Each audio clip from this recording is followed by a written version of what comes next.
नमस्कार दोस्तों, मैं नवरत्न यादव यूट्यूब चैनल में आपका स्वागत करता हूं। दोस्तों, आज इलेक्ट्रिकल पावर सिस्टम का बहुत ही इंपॉर्टेंट टॉपिक और इलेक्ट्रिकल इंजीनियरिंग का कहा जाए तो बहुत ही स्ट्रॉन्ग टॉपिक ट्रांसफॉर्मर में स्टार्ट करने जा रहा हूं। आज मैं आपको ट्रांसफॉर्मर का बेसिक प्रिंसिपल, बेसिक कंसेप्ट बताऊंगा कि ये किस तरह से इसकी बनावट होती है, कैसे वर्किंग करता है और नॉर्मल लाइफ में अपने ट्रांसफॉर्मर की कितनी इंपॉर्टेंस है। इलेक्ट्रिकल सर्किट किसी भी प्रकार का अगर डिजाइन करना हो तो ट्रांसफॉर्मर किस हद तक, कैसे और किस हद तक अपने कारगर साबित हो सकता है। देखिए, सबसे पहले मैं आपको बताऊंगा कि व्हाट इज ट्रांसफॉर्मर। ट्रांसफॉर्मर होता क्या है। ट्रांसफॉर्मर बेसिकली देखा जाए तो ट्रांसफॉर्मर एक ऐसी डिवाइस है, एक स्थिर डिवाइस है जो पावर को एक सर्किट से दूसरे सर्किट में ट्रांसफर करती है। नाम से ही पता चल रहा है आपको, ट्रांसफॉर्मर, जिसे हिंदी में परिणामित्र बोलते हैं। आज तक शायद ये नाम बहुत कम लोगों ने सुना होगा। इसे परिणामित्र के नाम से जाना जाता है, क्योंकि गांव, कस्बों, ढहानी जहां पे भी आप देखोगे इसे ट्रांसफॉर्मर के नाम से जाना जाता है। कोई भी ऐसा व्यक्ति नहीं होगा जो शायद जिसने ट्रांसफॉर्मर नहीं देखा या ट्रांसफॉर्मर के बारे में नहीं सुना होगा। पर जब बात होती है इसके कंसेप्ट की कि ट्रांसफॉर्मर अगर हर जगह उपलब्ध है, हर व्यक्ति उसको देखता है, हर व्यक्ति को उसकी जरूरत पड़ती है, ट्रांसमिशन डिस्ट्रीब्यूशन जहां पे भी लाइट, हर घर घर तक जहां लाइट पहुंचानी होती है वहां ट्रांसफॉर्मर की इंपॉर्टेंस बहुत ज्यादा है। तो फिर आपको ये पता होना चाहिए कि ये कैसे कार्य करता है, ट्रांसफॉर्मर कैसे वर्किंग करता है, किस चीज का ये बना होता है और इसका प्रिंसिपल क्या होता है, किस सिद्धांत में ये कार्य करता है। सबसे पहले मैं आपको बताऊंगा इसका वर्किंग सिद्धांत। ट्रांसफॉर्मर अनन्य प्रेरण के सिद्धांत पे कार्य करता है। देखिए किस आधार पर कार्य करता है। ट्रांसफॉर्मर में क्या होता है, किसी प्रकार का कोई रोटेटिंग पार्ट नहीं होता है। इसकी परिभाषा से अगर समझा जाए तो इसकी परिभाषा होती है,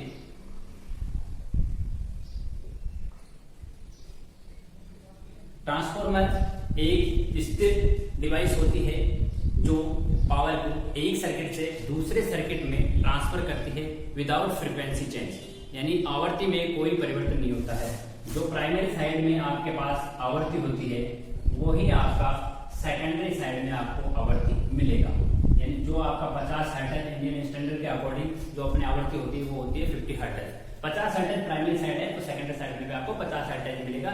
इसमें मोटर जनरेटर की तरह किसी प्रकार का कोई रोटेटिंग पार्ट नहीं होता है। एक स्थिर युक्ति है, एक जगह अपने स्थिर रहती है और पावर को एक सर्किट से दूसरे सर्किट में केवल ट्रांसफर करती है, वोल्टेज को अप डाउन करने के माध्यम से। अर्थात वोल्टेज को कम और ज्यादा करने के लिए इस युक्ति का उपयोग किया जाता है। जहां पे भी इलेक्ट्रिकल सर्किट डिजाइन हो वहां पे ट्रांसफॉर्मर की उपलब्धता अनिवार्य है। बिना ट्रांसफॉर्मर के अपन किसी प्रकार के ट्रांसमिशन और डिस्ट्रीब्यूशन के कार्य नहीं कर सकते। देखा जाए ट्रांसफॉर्मर का कंसेप्ट कि ट्रांसफॉर्मर में जो अपने होता है ट्रांसफॉर्मर, इसमें स्टील जो होती है, शीट स्टील, उसमें सिलिकॉन मिक्स होता है। शीट स्टील जो होता है उसकी पतली पतली प्लेट्स होती है, उन पतली पतली प्लेट्स को आपस में जोड़कर ट्रांसफॉर्मर की एक कोर डिजाइन की जाती है। इस कोर में क्या होता है कि ये इस टाइप का एक कोर होता है।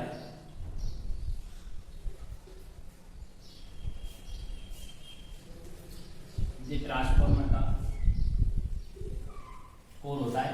इसमें क्या होता है, ये जो कोर होती है ये मोटे लोहे की नहीं बनकर पतली पतली प्लेट्स की बनाई जाती है। उन प्लेट्स पर लेमिनेशन किया जाता है और आपस में उनको जोड़कर, ये प्लेटें आपस में क्या होती है, इंसुलेटेड होती है, आपस में जोड़कर एक मोटी कोर डिजाइन की जाती है। इन प्लेटों का आकार अपन एल आकार भी ले सकते हैं, यू आकार भी ले सकते हैं और ई आकार भी ले सकते हैं और आई आकार भी ले सकते हैं। यानी एल, ई, यू और आई, ये जो होते हैं इस आकार में अपन इनको आपस में जोड़कर एक मोटी प्लेट बनाते हैं। और मोटी प्लेट बनने के बाद क्या होता है कि ट्रांसफॉर्मर में दो प्रकार की वाइंडिंग की जाती है। दो प्रकार की वाइंडिंग की जाती है, प्राथमिक वाइंडिंग और द्वितीय वाइंडिंग। इसमें किसी प्रकार का कोई कनेक्शन नहीं होता है, इलेक्ट्रिकल कनेक्शन नहीं होता है, ओनली मैग्नेटिक कनेक्शन के कारण ही सर्किट में प्राइमरी से सेकेंडरी साइड में इसका करंट फ्लो होता है। ये इसका प्राइमरी साइड है।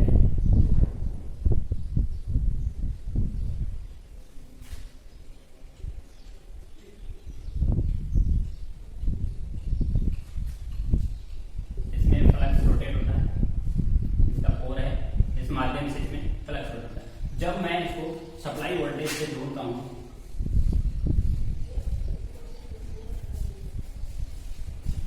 जैसे ही मैं इसको सप्लाई वोल्टेज दूंगा तो इसमें क्या होगा कि जो घेरे लपेटे गए हैं इस कोर के ऊपर, इसमें क्या होगा, मैग्नेटिक फील्ड प्रोड्यूस होगा। उस मैग्नेटिक फील्ड के कारण प्राइमरी वाइंडिंग में ईएमएफ प्रोड्यूस होगा E1। इस E1 ईएमएफ के कारण इसमें सेकेंडरी साइड में फ्लक्स रोटेट होगा, ये रोटेटिंग फ्लक्स है फाई। ये फ्लक्स रोटेट होकर सेकेंडरी साइड में भी यहाँ पे क्या होगी, करंट फ्लो होगी और यहाँ पे E2 ईएमएफ प्रोड्यूस होगा और यहाँ पे अपन इसमें लोड संयोजित करते हैं। लोड जैसे अपने घरों में ट्रांसफार्मर लगा होता है, वहां पे क्या होता है कि जैसे 33 kV वोल्टेज आता है, नॉर्मली समझा है वहां पे, यानी अपने जो ग्रेड सब स्टेशन होता है वहां पे 33 kV होता है। फिर वहां से क्या होता है कि 11 kV में अपने घर पे आ जाता है और जो घर पे ट्रांसफार्मर लगा था वहां से डाउन होकर क्या हो जाता है, वह आपके पास 440 वोल्टेज में कन्वर्ट हो जाता है। तो ये 33 kV था, फिर 11 kV हो गया और फिर 440 kV हो गया। तो इस वोल्टेज को डाउन करने के लिए इस ट्रांसफार्मर की जरूरत पड़ी है। ट्रांसफार्मर क्या करता है, प्राइमरी साइड में जैसे ही मैंने मान लो 11,000 वोल्टेज अपने घरों के जो ट्रांसफार्मर होते हैं उनसे मैंने कनेक्ट किया, इसके बाद क्या होता है 11,000 की मैंने जैसे इसको सप्लाई दी, इसमें कोई कनेक्शन नहीं होता है सेकेंडरी साइड, बिना कोई कनेक्शन, बिना कोई इलेक्ट्रिकल वायरिंग कनेक्शन, कोई कनेक्शन नहीं है बीच में। यहाँ से जैसे मैंने सप्लाई दी, यहाँ पे क्या होगा, ईएमएफ E1 बनेगा, ईएमएफ इलेक्ट्रोमोटिव फोर्स, जो विद्युत वाहक बल है इलेक्ट्रोमोटिव फोर्स है वो बनेगा। उसके कारण क्या होगा, ये फ्लक्स प्राइमरी साइड से सेकेंडरी साइड में पूरी कोर में रोटेट होगा। रोटेट होने के बाद क्या होगा, सेकेंडरी साइड में यहाँ पे अपने को E2 प्रोड्यूस होगा और अपने को यहाँ पे लोड में करंट फ्लो हो जाएगी। यानी कोई कनेक्शन नहीं था इलेक्ट्रिकल, कोई वायरिंग कनेक्शन नहीं था, केवल और केवल म्यूचुअल इंडक्टेंस के कारण यहाँ से प्राइमरी साइड से अपने को सेकेंडरी साइड में करंट प्राप्त होती है और अपन जो भी लोड अपन घर पे जैसे मोटर चला रहे हैं और किसी प्रकार के इंस्ट्रूमेंट है, अपने पंखे चल रहे हैं, कूलर चल रहे हैं, फ्रिज चल रहे हैं, वो सारे अपन इसी माध्यम से यहाँ पे संयोजित करते हैं। तो जहां पे अपने को 33 kV वोल्टेज मिला था उसको 11 kV और 11 से 440 में अगर किसी ने बदला है तो वह है ट्रांसफार्मर के अलावा इस प्रकार की कोई डिवाइस नहीं है जिससे कि वोल्टेज को इस तरह से डाउन कर सके। और डाउन कर सकता है ट्रांसफार्मर और ट्रांसफार्मर इसको अप भी कर सकता है, यानी इसको बढ़ा भी सकता है। उसका एग्जाम्पल मैं आपको बताता हूँ।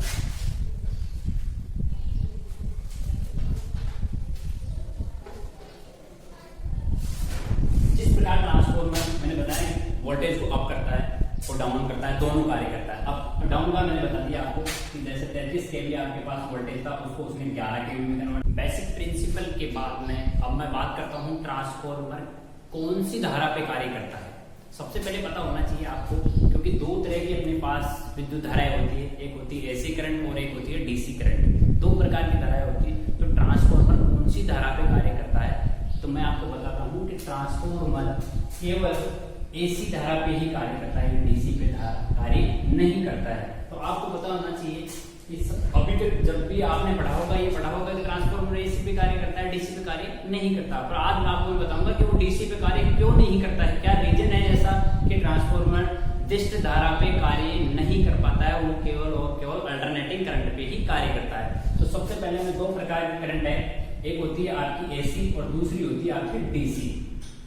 इसमें केवल ट्रांसफार्मर इसी पे कार्य करता है, इस पे कार्य नहीं कर पाता। इसके पीछे सबसे अच्छा लॉजिक यही है कि जो अल्टरनेटिव करंट होती है वो होती है आपकी इस तरह से, समय के सापेक्ष उसके मान में परिवर्तन होता रहता है, कभी वो जीरो होती है, कभी माइनस में चली जाती है, तो कभी पॉजिटिव रहती है। बट DC करंट जो होती है आपकी वो एक स्थिर होती है, नियत होती है, इसका मान नियत होता है, समय के सापेक्ष इसके मान में किसी प्रकार का परिवर्तन नहीं होता है। तो मैंने आपको बेसिक कंसेप्ट में बताया था आपको कि क्या होता है, इसके अंदर फ्लक्स बनता है फैराडे के नियम अनुसार।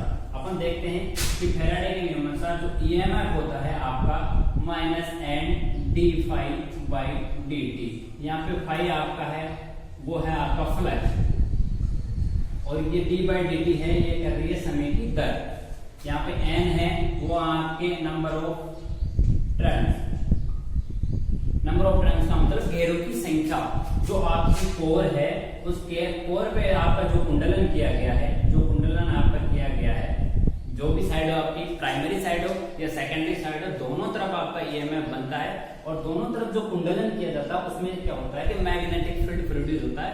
मैग्नेटिक फील्ड बनने के कारण इस वायर के अंदर जैसे करंट फ्लो होगी मैग्नेट फील्ड बनेगा। मैग्नेट फील्ड बनने के कारण इसमें एक रोटेटिंग फ्लक्स यानी घूमने वाला फ्लक्स जो पूरी कोर में घूमेगा, मैंने आपको बताया था इस तरह से, ये आपका पूरा कोर था,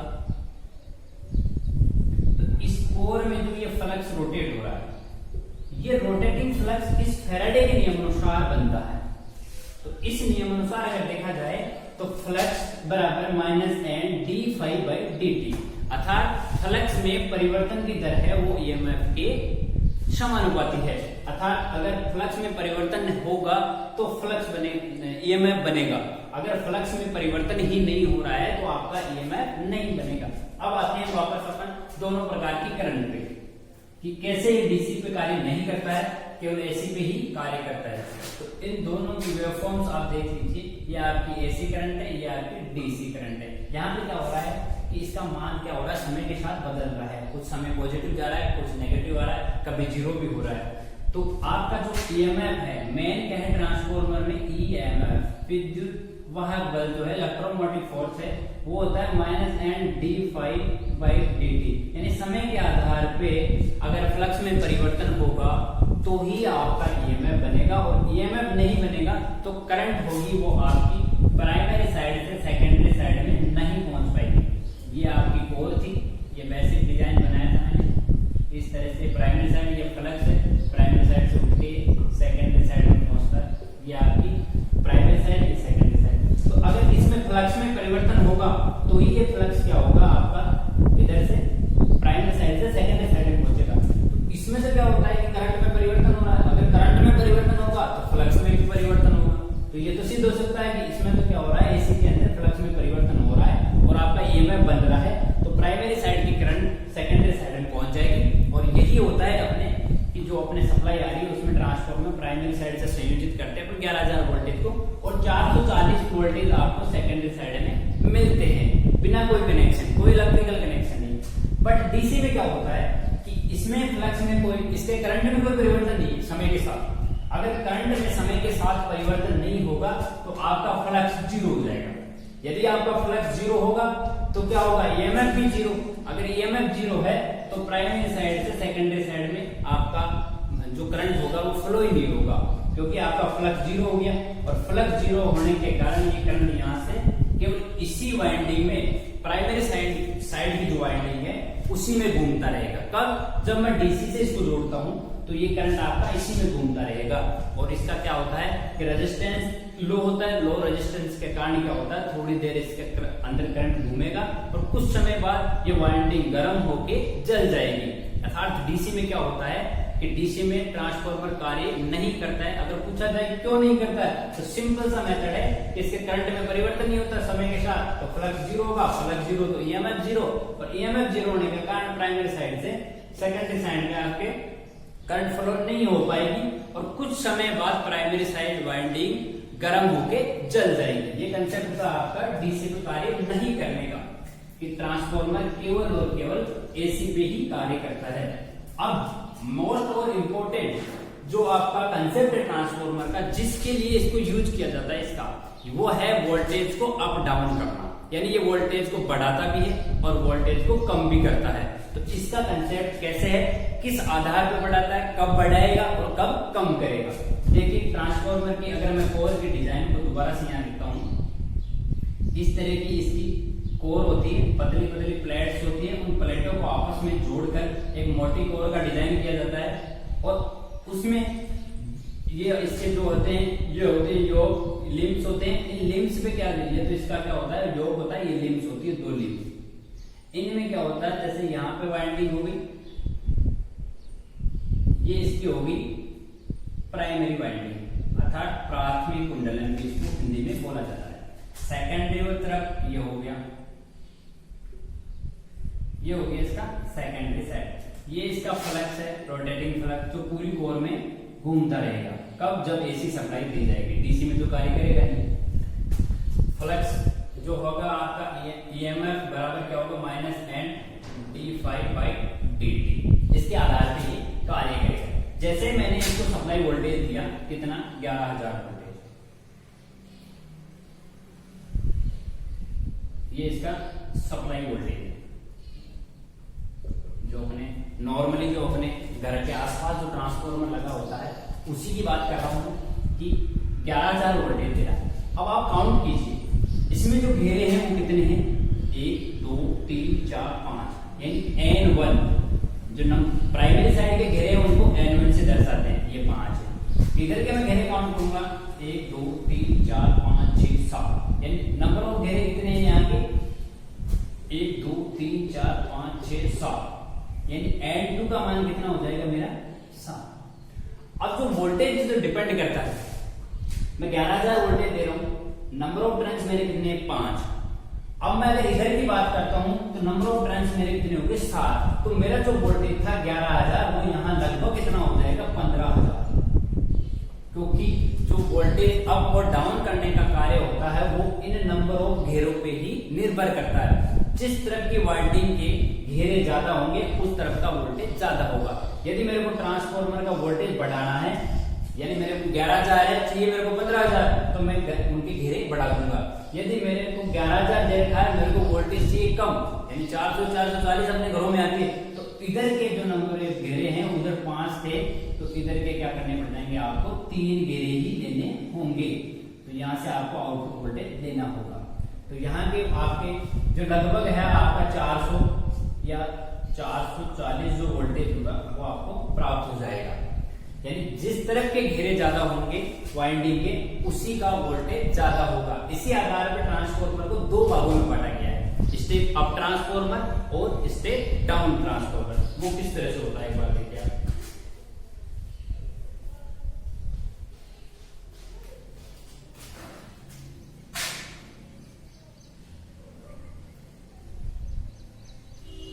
सबसे इंपॉर्टेंट है आपको कोर का डायग्राम अच्छे से रट लेना है।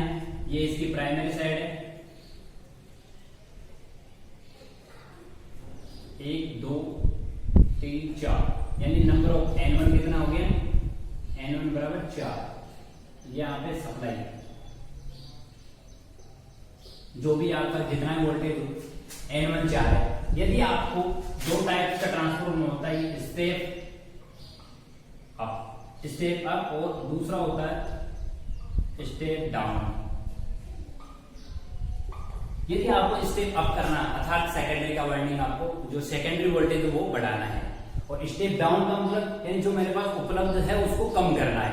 स्टेप अप का मतलब जो उपलब्ध है उससे ज्यादा चाहिए, और स्टेप डाउन का मतलब जो उपलब्ध है मेरे पास उसी में से मेरे को कम करना है। यानी मेरे पास उपलब्ध है मान लो 11,000 वोल्टेज, माना मेरे पास 11,000 वोल्टेज मैंने सप्लाई दी N1 बराबर 4। अब मेरे को यदि स्टेप अप करना है तो मेरे को N1 बराबर 4 है, तो घेरे 4 से ज्यादा होंगे तो ही तो ज्यादा होगा। तो यहाँ के घेरे मेरे को क्या है, ज्यादा करने हैं। मेरे पास घेरे हो गए 1 2 3 4 5 6 7, यानी मेरे पास घेरे कितने हो गए N2 बराबर, उधर का N1 है तो इसका N2 7, तो ऑटोमेटिक मेरे 11,000 से ऊपर हो जाएगा वोल्टेज। तो ये हो गया आपका स्टेप अप ट्रांसफार्मर। अब मैं आता हूँ स्टेप डाउन, यानी जो मेरे पास वोल्टेज उपलब्ध है उसको मेरे को डाउन करना है। तो ट्रांसफार्मर के माध्यम से मैं क्या करूंगा, अगर इधर N1 के यहाँ मेरे N1 4 है, तो इधर के जो नंबर ऑफ घेरे हैं वो आपके 4 से कम होने चाहिए। यानी मान लो मेरे पास 3 घेरे, 1 2 और 3, इधर के कितने हैं 1 2 3 और 4, तो N2 का मान कितना हो जाएगा मेरा, N2 बराबर मेरा हो जाएगा 3। तो मेरा वोल्टेज है वो 11,000 से मुझे कम प्राप्त हो जाएगा। यह आपका हो गया आउटपुट वोल्टेज, यानी आपका वोल्टेज है वो डाउन हो जाएगा। यानी वोल्टेज को कम और ज्यादा करने के आधार पर ट्रांसफार्मर स्टेप अप और स्टेप डाउन होता है। इसका जो बेसिक कंसेप्ट है वो डिपेंड करता है आपका नंबर ऑफ घेरों पे। जिस तरफ की वाइंडिंग के घेरे ज्यादा होंगे उसी तरफ का वोल्टेज ज्यादा होगा। तो यदि आपको स्टेप अप करना है तो सेकेंडरी के घेरे बढ़ा दो, स्टेप डाउन करना आपको तो सेकेंडरी के घेरे आप कम भी कर सकते हो। इस आधार पे आपको देखा जाए तो पहला जो इसका सिचुएशन होगी, यदि स्टेप अप है, स्टेप अप, तो उस टाइप में क्या होगा, N2 are greater than N1 step up, ये कंडीशन हो जाएगी। यदि आपका स्टेप डाउन है, स्टेप डाउन है तो N1 are greater then N2, ये डाउन हो गया क्योंकि नंबर ऑफ घेरे N1 के ज्यादा है। तो ये दोनों सिचुएशन है इस पे सेटिस्फाई हो रही है, और दोनों कंडीशन में स्टेप अप और स्टेप डाउन ट्रांसफार्मर इस टाइप से होता है। और यही मेजर काम होता है ट्रांसफार्मर का कि पावर को एक सर्किट से दूसरे सर्किट में बिना कोई फ्रीक्वेंसी परिवर्तन पहुंचाता है, बट वोल्टेज को कम और ज्यादा भी करता है। अब मैं बात करता हूँ, ये था इसका बेसिक कि कैसे इसकी बनावट होती है, कैसा वर्किंग होता है, कैसे इसको स्टेप अप और स्टेप डाउन किया जाता है। अब एक बात आती है कि मैं जहां पे भी इलेक्ट्रिकल पावर की बात करता हूँ, इलेक्ट्रिकल पावर में क्या होता है कि जहां भी आप देखोगे, जहां भी जाओगे तो इसकी यूनिट होती है वाट। इलेक्ट्रिकल पावर की जो यूनिट होती है वो होती है आपकी वाट, पावर की यूनिट ये होती है वाट होती है। इलेक्ट्रिकल पावर हमेशा वोट में ही मापी जाती है। और जो अपन अभी स्टडी कर रहे हैं वो भी एक इलेक्ट्रिकल पावर से ही संबंधित है, यानी जनरेटर होगा आपका, या मोटर होगी, या अदरवाइज कोई इंस्ट्रूमेंट होगा, या ट्रांसफार्मर होगा, इनमें होता वही इलेक्ट्रिकल पावर के। ये भी पावर को एक सर्किट से दूसरे सर्किट में ट्रांसफर ही कर रहा है, यानी एक सर्किट से दूसरे सर्किट में बिना कोई कनेक्शन, केवल म्यूचुअल इंडक्टेंस के कारण मैग्नेटिक फील्ड प्रोड्यूस करके ईएमएफ के कारण ही एक सर्किट से दूसरे सर्किट में भेज रहा है, ना कि मैं कोई वायरिंग कर रखी है या कोई कनेक्शन कर रखा है। तो बात है इस वॉट की कि सबके जो यूनिट होती है वो होती है, जैसे ट्रांसफार्मर की यूनिट, अगर उसकी मोटर की या जनरेटर की, इनकी अगर मैं पावर जो यूज होती है उनमें वॉट होता है। तो फिर ट्रांसफार्मर की जो रेटिंग होती है, ट्रांसफार्मर की रेटिंग वो केवीए की होती है। केवीए, जब ये काम तो पावर का कर रहा है भाई, पावर को एक सर्किट से दूसरे सर्किट में भेज रहा है, तो मैं मान सकता हूँ कि प्राइमरी साइड में मेरे 10 किलोवाट है, तो सेकेंडरी साइड में जैसे 15 किलोवाट हो गया, स्टेप अप कर दो, पावर बढ़नी चाहिए ना उसकी, तो यानी पावर ट्रांसफर कर रहा है, पावर को कम ज्यादा भी कर रहा है। बट इसकी जो रेटिंग होती है वो हमेशा केवीए में ही होती है, किलो वोल्ट एम्पियर। इसका सबसे सिंपल फंडा यही है कि ट्रांसफार्मर में दो प्रकार के लॉसेज होते हैं, एक होता है कॉपर लॉस, कॉपर लॉस यानी हानि, और एक होता है आपका कोर लॉस। दूसरा ये फिक्स होता है, इसमें कोई सप्लाई का या जो भी आपके इनपुट है वो डिपेंड नहीं है, ये लॉस होगा उतना होगा ही, ये एक फिक्स लॉस होता है। कॉपर लॉस होता है वो होता है आपके करंट में या वोल्टेज सप्लाई दे रहे हो आप, उस वोल्टेज पे डिपेंड करता है कि कितना वोल्टेज दे रहा है, उस हिसाब से आपके लॉसेज होंगे। तो इसकी जो रेटिंग होती है वो होती है केवीए। आप जब भी ट्रांसफार्मर लेने जाओगे तो वहां ये थोड़ी कहोगे मेरे को 50 वाट का ट्रांसफार्मर दे दो या मेरे को 10 एचपी का ट्रांसफार्मर दे दो, नहीं, वहां पे आप क्या मांगोगे, मेरे को 25 केवीए का दे दो या 40 केवीए दे दो। केवीए ये इसकी रेटिंग होती है। मोटर मांगने जाओगे तो कौन सा मोटर दे दो मेरे को, कौन सी मोटर, तो यार कुछ तो बताओ उसका मेरे को कि कितने एचपी की, 1 एचपी, 2 एचपी, 3 एचपी, 4 एचपी। उसी प्रकार ट्रांसफार्मर में अगर आप ट्रांसफार्मर खरीदने जाते हैं तो वहां पे आप केवीए की बात करोगे, मेरे को 25 केवीए चाहिए, 50 केवीए चाहिए, 40 केवीए चाहिए या 100 केवीए चाहिए। तो ये है क्या केवीए, सब में वाट है, एचपी है, मोटर में भी अगर बात करता हूँ तो एचपी है, या पावर की जहां बात होती है वहां होती है वोल्ट की। तो ये केवीए कहां से आ गया, इसका फंडा यही है, आप इसको भूल जाइए के को, क्योंकि ये तो यूनिट है, चेंज होती रहती है, किलोवाट, मेगावाट जो भी, पर ये है वोल्ट एम्पियर। वोल्ट एम्पियर के बाद मैं जहां करता हूं कि यहाँ पे जो इसके जो लॉसेज होते हैं, ये लॉसेज है, ये डिपेंड करते हैं वोल्टेज और करंट पे, यानी ट्रांसफार्मर के दो लॉसेज है, कॉपर लॉस और कोर लॉस। तो कॉपर लॉस तो इसका होता है, वो होता है करंट पे डिपेंड, तो उसका तो यहाँ पे आ गया एम्पियर, एम्पियर। और जो कोर लॉस होता है वो डिपेंड करता है आपके वोल्टेज पे, इसलिए यहाँ पे दोनों की यूनिट्स है वो वोल्ट एम्पियर ली गई है इन दोनों लॉसेज के आधार पे। बाकी मोटर होते हैं, जनरेटर होती है, उनमें ये लॉसेज पे डिपेंड नहीं करके उनके पावर फैक्टर पे डिपेंड करते हैं, और पावर फैक्टर वोल्ट से संबंधित होता है, यानी ये ट्रांसफार्मर पावर फैक्टर पे डिपेंड नहीं करता, ये केवल कॉपर लॉस और कोर लॉस पे डिपेंड करता है। इनके आधार पर इसकी यूनिट वोल्ट एम्पियर दी गई। दोस्तों आज मैं बात करता हूँ ट्रांसफार्मर के टाइप्स की। ट्रांसफार्मर का बेसिक कंसेप्ट पढ़ चुके हो, किस तरह से इसकी बनावट होती है, कैसे बना हुआ होता है। अब बात होती है इसके प्रकार, ये कितने प्रकार का होता है, कौन कौन से प्रकार होते हैं। सबसे पहले देखिए ये फेज के आधार पर, फेज के आधार पर ट्रांसफार्मर दो प्रकार का होता है, एक होता है सिंगल फेज और एक होता है 3 फेज।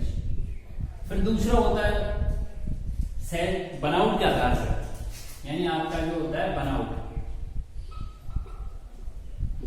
के आधार पर, बनावट के आधार पर ये मेनली होता है 3 प्रकार। पहला होता है कोर टाइप, दूसरा होता है सेल टाइप, और थर्ड होता है इसे बेल टाइप।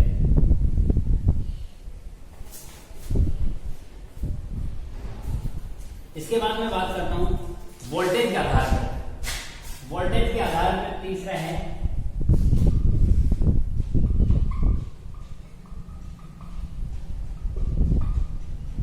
वोल्टेज के आधार पर भी ये 2 प्रकार का होता है। उसे अपन लेते हैं, पहला है स्टेप अप और दूसरा है स्टेप डाउन। अब इसके बाद चौथा टाइप आता है इसका इंस्ट्रूमेंट के आधार पर।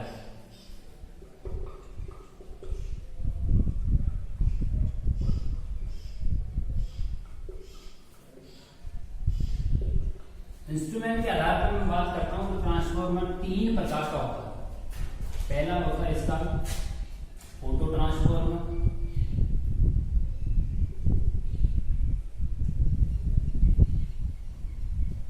दूसरा होता है करंट ट्रांसफॉर्मर,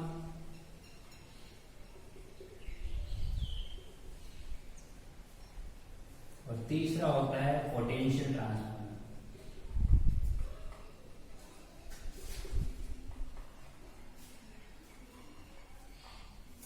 दोस्तों अभी मैं बात करता हूं केवल आपके पास 2 ही ट्रांसफॉर्मर। पहला है फेज के आधार पर सिंगल फेज और 3 फेज। इसमें आपको ज्यादा को पढ़ने की जरूरत नहीं है, क्योंकि इसको आप फेज के आधार पर पहचान सकते हो। आप चेक कर सकते हो कि इसमें जो आपकी इनपुट सप्लाई है वो आपकी सिंगल फेज है या 3 फेज। तो आप उससे आधार पे आप इसको गणना कर सकते हो कि ट्रांसफॉर्मर सिंगल फेज है या 3 फेज। इनपुट पे ही आपको इसको पहचान सकते हो। दूसरा मैं ट्रांसफॉर्मर बात करता हूँ बनावट के आधार पर। बनावट के आधार पर जो ट्रांसफॉर्मर में वो आपके सेल टाइप, कोर टाइप और बेल टाइप। और मेनली यही ट्रांसफॉर्मर जो सेल और कोर टाइप होते हैं वही ट्रांसफॉर्मर मैक्सिमम अपन यूज कर रहे हैं नॉर्मली। जैसे फैक्ट्रियों में देख लो, अपने घरों पे देख लो।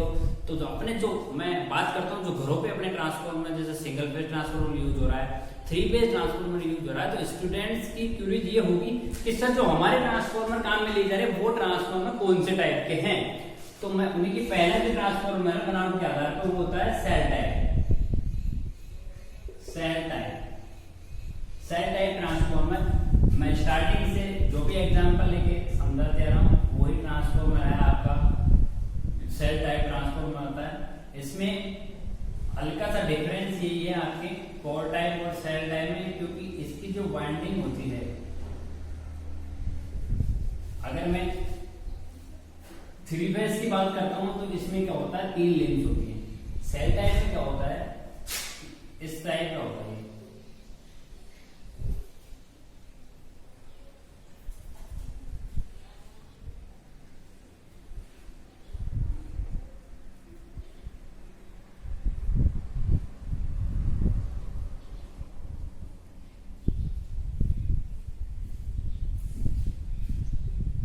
दोस्तों ध्यान से दो, ये सेल टाइप। इसी तरह में मैं दूसरा बनाता हूं आपका कोर टाइप। कोर टाइप में क्या होता है पहले ये बताता हूं कि सेल टाइप में क्या होता है जो प्राइमरी वाइंडिंग है और जो सेकेंडरी वाइंडिंग है, जो अपन क्या करते थे कि कोर टाइप का जो ट्रांसफॉर्मर था उसमें अलग अलग करते थे। कोर में क्या होता है देखो यहां देखिए,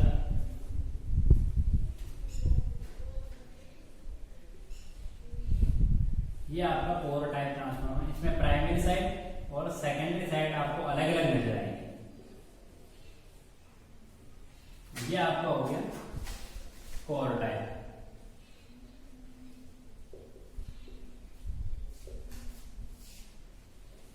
इसमें क्या होता है, ये आपके प्राथमिक कुंडल प्राइमरी साइड, ये आपके सेकेंडरी साइड है, दोनों इंडिविजुअल अलग अलग। ये प्राइमरी साइड, ये सेकेंडरी साइड। यहां से मैं लोड, यहां पे जैसे सप्लाई चेंज करता हूं, उसको सप्लाई वोल्टेज देता हूं, तो सप्लाई वोल्टेज यहां से मिलने के बाद यहां पे क्या होता है मैग्नेटिक फील्ड बनता है। मैग्नेटिक फील्ड बनने के बाद एक रोटेटिंग फ्लक्स फाई वो क्या होता है रोटेट होके इसमें घूमता रहता है, जिसके कारण विद्युत वाहक बल बनता है और अपने को सेकेंडरी साइड में इसकी आउटपुट मिलती है।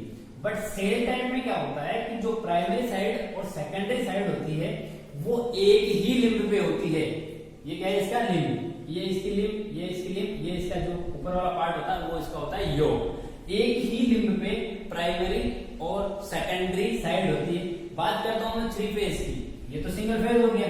3 फेज में भी ऐसा हो जाएगा, ये दूसरे वाला फेज आ जाएगा इसका यहाँ पे, और ये 2 फेज, ये आपका तीसरा फेज आ गया। ये वोल्टेज आउटपुट हो गया। तो इसमें क्या होता है, एक ही लिंब पे प्राइमरी साइड और सेकेंडरी साइड एक में ही होती है। तो जो अपने घरों में जो ट्रांसफार्मर लगा होता है, जो सिंगल फेज ट्रांसफार्मर होता है आपका, वो होता है आपका सेल टाइप ट्रांसफार्मर। यानी आपके जो यूज करते हैं अपने, वो हमेशा कौन सा होता है, सेल टाइप ट्रांसफार्मर होता है। कोर टाइप ट्रांसफार्मर अपने यहाँ पे यूज नहीं होता है। अपने घरों के आसपास ये केवल फैक्ट्रीज में वहीं पे या जनरेशन पॉइंट्स पे वहीं पे यूज होते हैं। अपने जहां पे भी डिस्ट्रीब्यूशन पॉइंट जहाँ होते हैं वहां पे केवल सेल टाइप का ट्रांसफार्मर यूज किया जाता है। कभी भी आप उसको कहीं पे उसकी रिपेयरिंग होती है या आसपास के कोई भी ट्रांसफार्मर फैक्ट्री हो, वहां पे आप उसका विजिट करके देखिए कि उस ट्रांसफार्मर में प्राइमरी वाइंडिंग और सेकेंडरी वाइंडिंग एक ही लिंब पे होती है दोनों, और वही सेल टाइप ट्रांसफार्मर कहलाता है।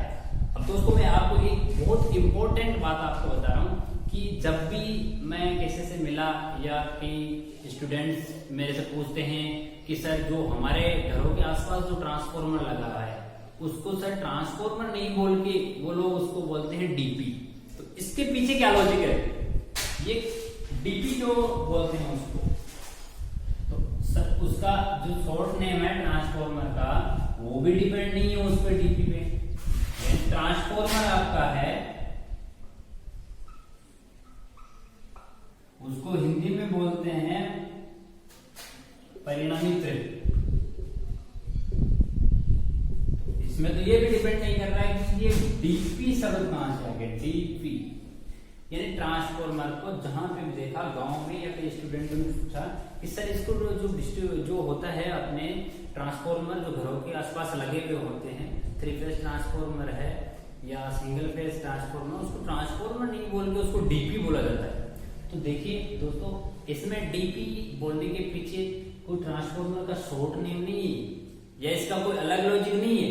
इसका डीपी का मतलब होता है क्योंकि हम जहां पे ट्रांसफार्मर लगा रखा है वहां पे पावर सप्लाई का डिस्ट्रीब्यूशन कर रहे हैं। वहां क्या हो रहा है, डिस्ट्रीब्यूट, वितरण कर रहे हैं। तो जो अपना पॉइंट है ट्रांसफार्मर, इसको ध्यान से समझना एक बार कि जैसे मेरे पास मेरे ग्रिड सब स्टेशन है, वहां पे क्या आ रहा था 33 kV आ रहा है, वहां से मेरे पास 11,000 वोल्टेज आ गया और उसको 440 वोल्टेज में मैंने कन्वर्ट कर दिया।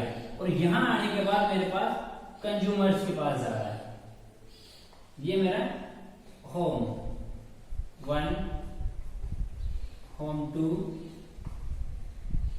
होम 3 और ये हो गया आपका होम 4। यानी ये आपका sub station,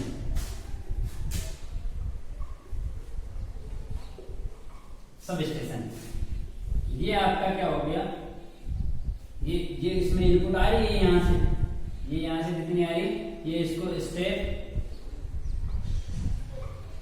down transformer use किया गया। तो स्टेप फिर यहां पे क्या कर रहा है, यहां पे भी अपने स्टेप डाउन ही कर रहे हैं।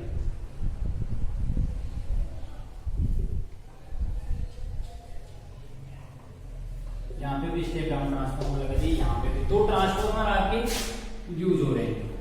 तो इस ट्रांसफार्मर को तो मैं ट्रांसफार्मर बोल रहा हूं और इस वाले को क्या बोल रहा हूं, डीपी बोल रहा हूं। तो एक ही काम कर रहा है, वो भी स्टेप डाउन कर रहा है, ये भी स्टेप डाउन कर रहा है, उसके बावजूद मैं इसको डीपी बोल रहा हूं। तो इसमें कोई लॉजिक है, वो लॉजिक ये है कि जहां से मेरा 33 kV वोल्टेज आया वो 11,000 में कन्वर्ट हुआ, 11,000 के बाद 440 वोल्टेज में कन्वर्ट हुआ। कन्वर्ट होने के बाद वो कंज्यूमर्स के घर पे क्या हो रहा है, डिस्ट्रीब्यूट हो रहा है, डिस्ट्रीब्यूट हो रहा है। तो ये मेरा जो पॉइंट है वो क्या कहलाएगा, डिस्ट्रीब्यूशन पॉइंट,